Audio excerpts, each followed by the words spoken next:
Imagina esto, una maceta de tomates en un porche trasero en algún lugar del centro de Estados Unidos. Las hojas se curvan amarillentas en los bordes. La tierra se ha separado de las paredes de la maceta, agrietada y pálida, dura como un plato de comida. El agua vertida encima simplemente resbala. La tierra en realidad la repele como si fuera cera. Ahora, aquí está la pregunta incómoda que ningún centro de jardinería quiere que nadie haga. ¿Cómo puede el suelo, la materia que se supone que da vida, volverse tan muerto que se niega incluso a absorber agua? La respuesta se esconde dentro de un secreto industrial de 70.000 millones de dólares. ¿Y la solución? Cuesta menos de $1. Está en casi todas las cocinas de Estados Unidos en este momento. Esta noche, una simple mezcla vertida sobre esa tierra agrietada y sin vida desencadenará algo extraordinario. Una explosión microbiana tan poderosa que puede transformar un desierto biológico en tierra viva y rica para la mañana siguiente. Pero primero, ayuda a entender exactamente cómo el suelo se enfermó tanto en primer lugar. Entra en cualquier tienda de mejoras para el hogar un sábado por la mañana. El pasillo de jardinería está apilado de piso a techo con bolsas de colores brillantes, mezcla de tierra premium, mezcla Miracle Grow, grado profesional. El empaque promete resultados exuberantes. El precio sugiere calidad. Pero lo que realmente hay dentro de esas bolsas cuenta una historia muy diferente.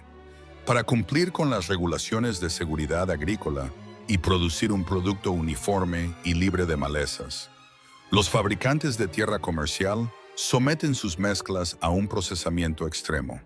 Las materias primas, principalmente turba y corteza compostada, pasan por protocolos de esterilización agresivos que involucran calor intenso y tratamientos químicos. Investigadores de la Universidad Estatal de Colorado han documentado que eliminar todos los virus resistentes al calor y las semillas de malezas requiere temperaturas sostenidas entre 180 y 212 grados Fahrenheit. Ese proceso hace exactamente lo que está diseñado para hacer. Cada patógeno muere. Cada semilla de maleza es neutralizada. Pero aquí está la parte que la bolsa no menciona. Cada organismo beneficioso muere también. Las bacterias fijadoras de nitrógeno, desaparecidas. Los hongos micorrízicos que se han asociado con las raíces de las plantas durante 400 millones de años, destruidos. La red alimentaria microscópica que la naturaleza pasó eones diseñando, colapsó por completo. Lo que queda es una esponja inerte y estéril. Biológicamente hablando, es un desierto empaquetado en una bolsa de plástico. Y aquí es donde la historia toma un giro más oscuro. En la naturaleza, las plantas nunca se alimentan solas. Liberan azúcares a través de sus raíces para nutrir a un ejército subterráneo de microbios. Y esos microbios devuelven el favor, extrayendo del suelo fósforo, zinc, hierro y docenas de otros minerales, para luego entregarlos directamente a la planta en formas que ésta pueda absorber. Es una asociación más antigua que las flores mismas, pero en la mezcla de tierra esterilizada, la planta no tiene socios, está varada, sola. Y ese vacío biológico no es un defecto del producto, es la base de todo un modelo de negocio, porque una vez que el suelo no puede proporcionar nutrientes de forma natural, los jardineros no tienen más remedio que seguir comprando fertilizantes sintéticos temporada tras temporada, año tras año. La pregunta que vale la pena hacerse a continuación es, ¿cómo comenzó este ciclo? La historia del origen comienza en 1908 en un laboratorio alemán con un avance científico que genuinamente cambió la trayectoria de la civilización humana. El proceso Haber-Bosch. Dos químicos brillantes descubrieron cómo extraer nitrógeno directamente de la atmósfera y, utilizando un calor enorme, una presión aplastante y gas natural, convertirlo en amoníaco sintético. Ese amoníaco se convirtió en la base del fertilizante moderno. Y sin duda, este único invento evitó la hambruna masiva en el siglo XX. Miles de millones de personas están vivas hoy gracias a él. Pero cada herramienta poderosa conlleva un costo oculto, Y el costo del fertilizante de nitrógeno sintético se revela lenta y silenciosamente bajo tierra, donde la mayoría de la gente nunca mira. Cuando las sales minerales sintéticas concentradas golpean el suelo del jardín, las plantas responden de inmediato. El crecimiento se dispara. Las hojas se vuelven verdes rápido. Parece un éxito, pero ese rápido rubor es engañoso. Es el equivalente biológico de reemplazar una comida equilibrada con un subidón de azúcar. La planta crece rápidamente, pero el crecimiento es blando, forzado y dependiente de la siguiente aplicación. Mientras tanto, bajo la superficie, esas duras sales químicas golpean el delicado ecosistema del suelo. Las sensibles colonias bacterianas que mantienen unidas las partículas del suelo, las que producen el pegamento natural que mantiene la tierra suave y desmenuzable, no pueden sobrevivir al asalto químico. Mueren. Y sin ese pegamento biológico, la estructura del suelo colapsa. El suelo se vuelve compactado, sin aire e hidrofóbico. Comienza a repeler el agua en lugar de absorberla. Hoy en día, el mercado mundial de fertilizantes sintéticos genera más de 70.000 millones de dólares anuales. Un pequeño puñado de corporaciones multinacionales controla la mayor parte, y el modelo de negocio es asombrosamente simple. Vender un producto que soluciona el problema que él mismo crea. Los fertilizantes sintéticos no reconstruyen la biología del suelo, la destruyen. Por lo tanto, el suelo se vuelve dependiente de insumos químicos continuos, y los jardineros regresan a la tienda año tras año, encerrados en un ciclo que nunca eligieron. Piensa en eso por un momento. Un jardinero doméstico que compra una bolsa de tierra y una botella de fertilizante líquido cada primavera está participando en el mismo bucle económico en el que funciona la agricultura industrial, solo que a menor escala. El suelo se debilita, la dependencia crece, el gasto nunca se detiene, pero hay una manera de romper ese ciclo. Y la pista fue dejada por una de las mentes científicas más grandes de la historia, en un libro que casi nadie lee ya. Todo el mundo conoce a Charles Darwin por la teoría de la evolución, los pinzones de las Galápagos, el viaje del HMS Beagle. Estas son las historias que se enseñan en todas las escuelas, pero muy poca gente sabe lo que el propio Darwin consideraba su trabajo científico más importante.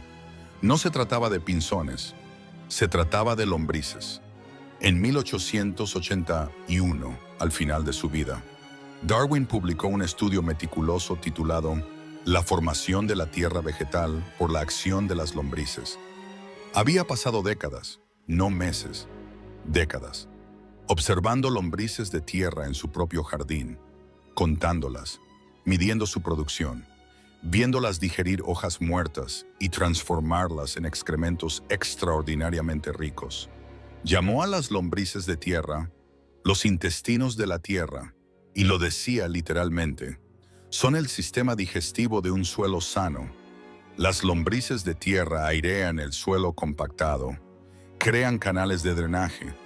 Sus excrementos contienen 5 veces más nitrógeno, 7 veces más fósforo y 11 veces más potasio que el suelo circundante. Donde quiera que las lombrices prosperan, las plantas prosperan. Su sola presencia es un indicador confiable de que el suelo debajo está vivo y funcionando. Entonces, considera esto. ¿Cuándo fue la última vez que apareció una lombriz de tierra gorda y sana en una bolsa de tierra comprada en la tienda? ¿O en una cama elevada cansada que no ha sido alimentada con nada más que fertilizante sintético durante años? La respuesta casi siempre es nunca. Y la razón es sencilla. Las lombrices de tierra no comen tierra. Comen los microorganismos que viven en la tierra. En un suelo esterilizado y tratado químicamente, no hay nada que comer para ellas. Además de eso, las condiciones ácidas creadas por los fertilizantes sintéticos y la turba cruda empujan el pH del suelo a niveles que literalmente queman su piel. Las lombrices se van, o nunca llegan. La advertencia de Darwin de hace un siglo era clara. Pierde las lombrices, pierde el suelo, pierde el suelo, pierde todo lo que crece en él. La buena noticia: recuperarlas no es complicado. Solo requiere entender qué las atrae. Y un descubrimiento realizado al otro lado del mundo casi 100 años después de la muerte de Darwin. En la década de 1980, en la isla subtropical de Okinawa, Japón, un investigador hortícola llamado Dr. Teruo Higa estaba luchando con un problema que había estado creciendo durante décadas.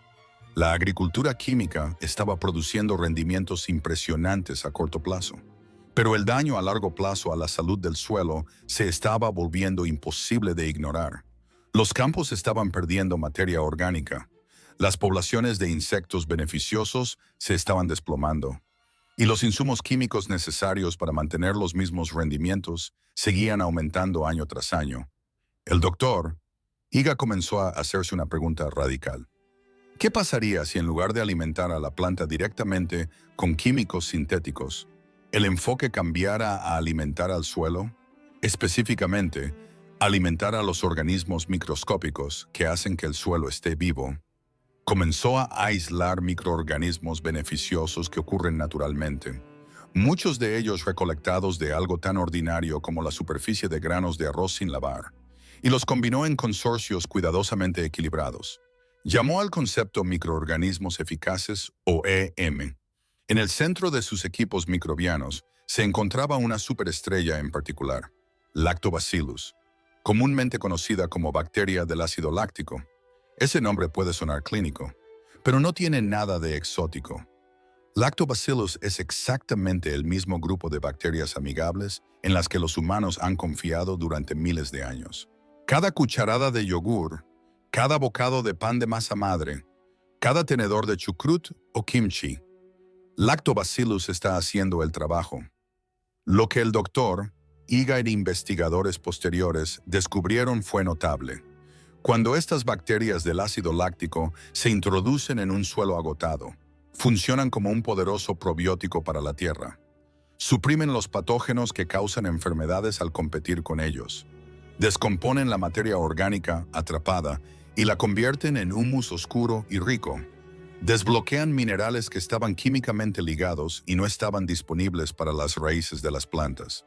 Y producen compuestos, incluyendo vitaminas del grupo B, que estimulan directamente el crecimiento de las plantas y el desarrollo de las raíces. Esta era la pieza que faltaba. No más químicos, no más insumos sintéticos. Solo el regreso de la fuerza laboral microscópica que la agricultura industrial había aniquilado sistemáticamente.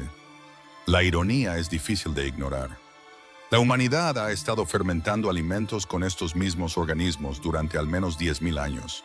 Mucho antes de que nadie entendiera qué eran las bacterias.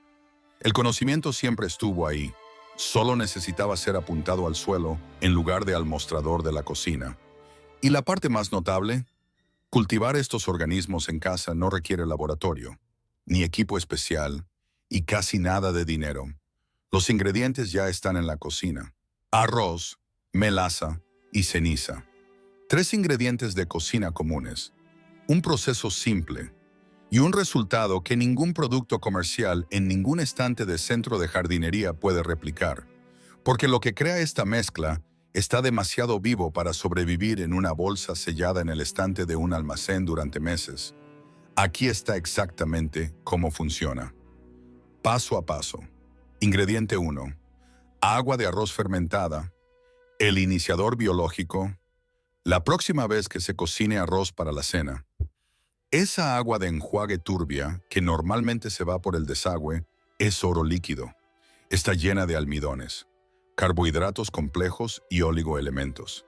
El alimento perfecto para capturar y multiplicar bacterias beneficiosas del ácido láctico directamente del aire circundante. Esto es lo que hay que hacer. Viértele el agua lechosa del lavado del arroz en un frasco de vidrio limpio, llenándolo aproximadamente 2/3. Echa aproximadamente media taza de arroz cocido sobrante. Esto actúa como una fuente de combustible de liberación lenta.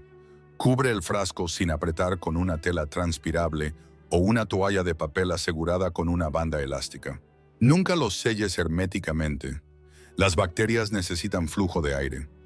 Coloca el frasco en un gabinete oscuro a temperatura ambiente, no en el refrigerador, no bajo la luz solar directa, solo un estante tranquilo y oscuro. Durante 3 a 5 días, se desarrollará un olor ligeramente agrio y agradablemente picante, muy similar al iniciador de masa madre fresca. Ese olor es la señal.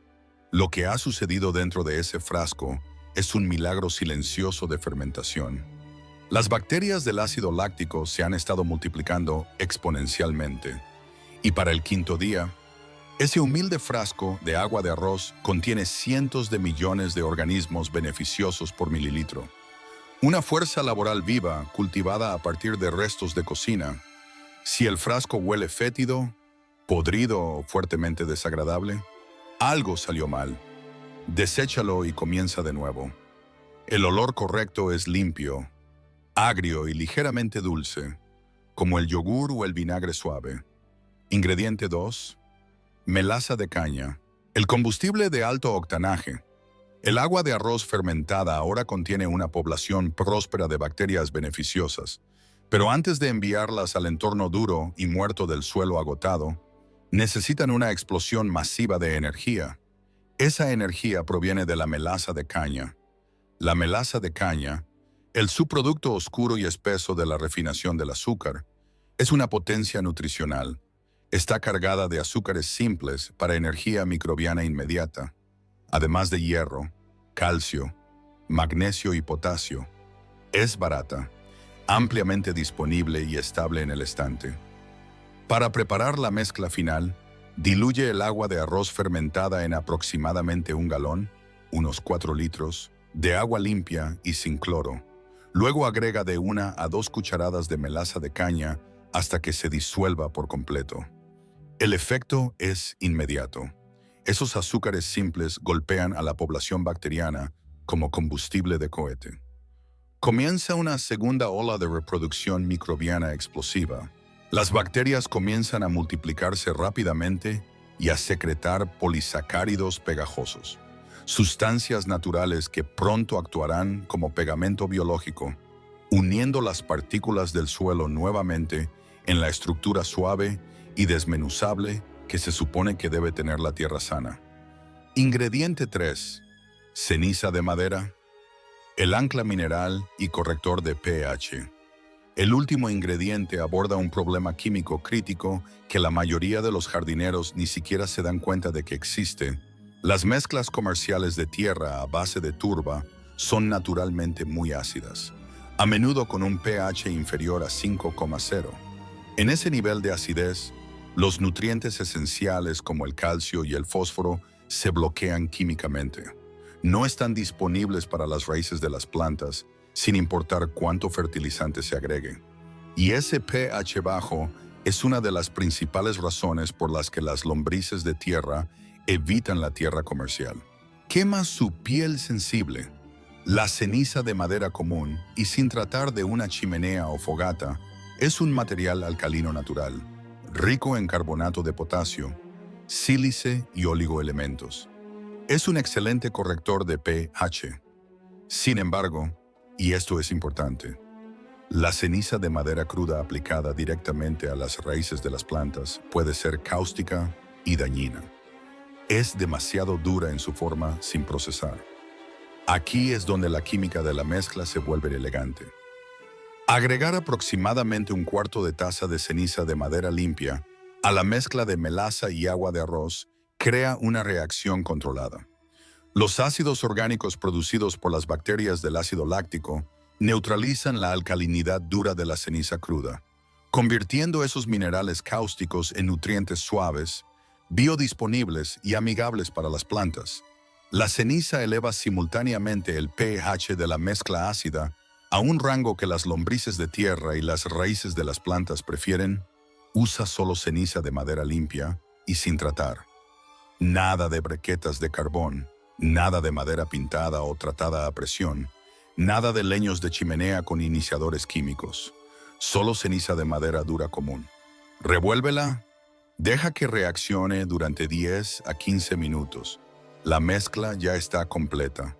Un tónico vivo, burbujeante y con olor a tierra que contiene miles de millones de organismos beneficiosos, minerales fácilmente disponibles y los bloques de construcción biológicos para reconstruir el suelo muerto desde adentro hacia afuera. La noche es el momento ideal para aplicar esta mezcla.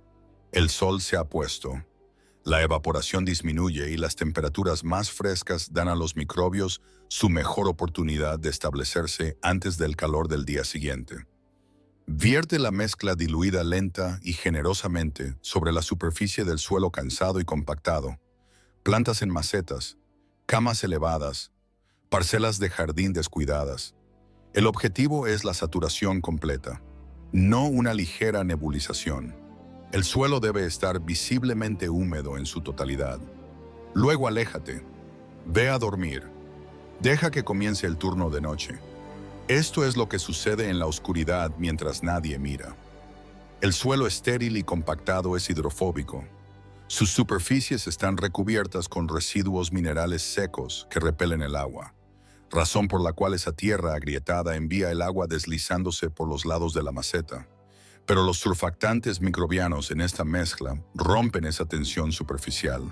El líquido penetra en poros microscópicos que han estado sellados durante meses o incluso años. Durante las siguientes 12 a 18 horas, miles de millones de bacterias del ácido láctico entran en su fase de colonización. Se extienden por las partículas del suelo, se adhieren a las superficies de las raíces y comienzan a formar biopelículas, capas delgadas y vivas que transforman las superficies minerales muertas en propiedad biológica. Luego comienza algo aún más notable. Las bacterias recién establecidas comienzan a asociarse con hongos micorrízicos nativos que ya están inactivos en el suelo. Juntos tejen una red subterránea de filamentos similares a hilos llamados hifas. Esta red fúngica puede extender el alcance efectivo del sistema de raíces de una planta hasta 100 veces. Funciona como un sistema subterráneo de intercambio de recursos, intercambiando azúcares por minerales, transportando agua a distancias que ninguna raíz individual podría alcanzar, e incluso transmitiendo señales químicas de advertencia entre plantas cuando los insectos atacan. ¿Y las lombrices de tierra?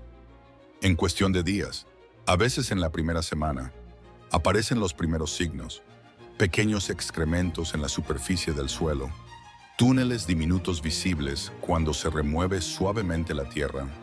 La mezcla ha proporcionado exactamente lo que las lombrices necesitan: un festín de alimento microbiano, un pH corregido que ya no quema su piel y niveles de humedad adecuados.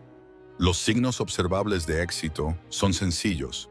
Para la mañana siguiente, la superficie del suelo se verá más oscura y se sentirá ligeramente más suave al tacto.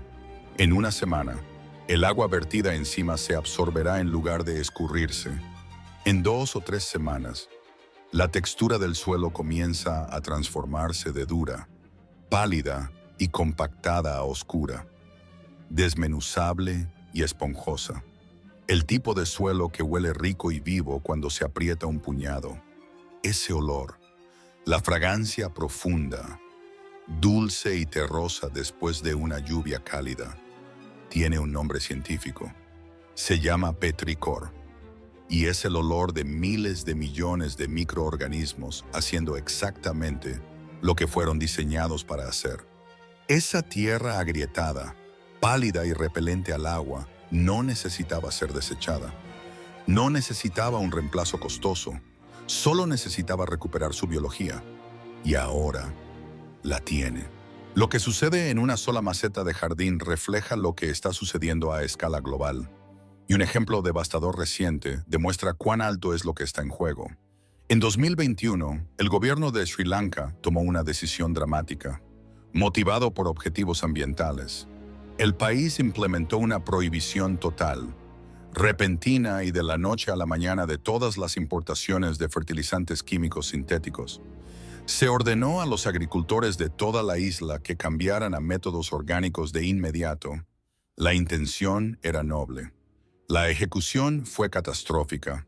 Décadas de agricultura química sintética habían dejado los suelos agrícolas de Sri Lanka biológicamente agotados. La vida microbiana de la que depende la agricultura orgánica las bacterias, los hongos, las poblaciones de lombrices de tierra, había sido sistemáticamente destruida por años de insumos químicos.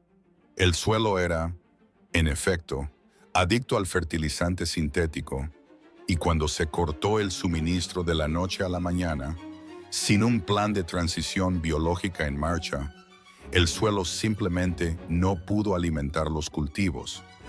Los rendimientos de arroz cayeron un 20%, la producción de té se desplomó, las cosechas de hortalizas colapsaron en todo el país, la crisis agrícola derivó en escasez de alimentos, precios por las nubes y, finalmente, en una grave inestabilidad económica y política. La industria de los fertilizantes señaló a Sri Lanka como prueba de su argumento central: el mundo no puede alimentarse sin químicos sintéticos. Pero la verdadera lección es más matizada que eso, y se aplica directamente a cada jardín doméstico. El fracaso en Sri Lanka no fue que los métodos orgánicos no funcionen. El fracaso fue que se esperaba que un sistema biológico muerto funcionara de la noche a la mañana sin haber sido reconstruido primero.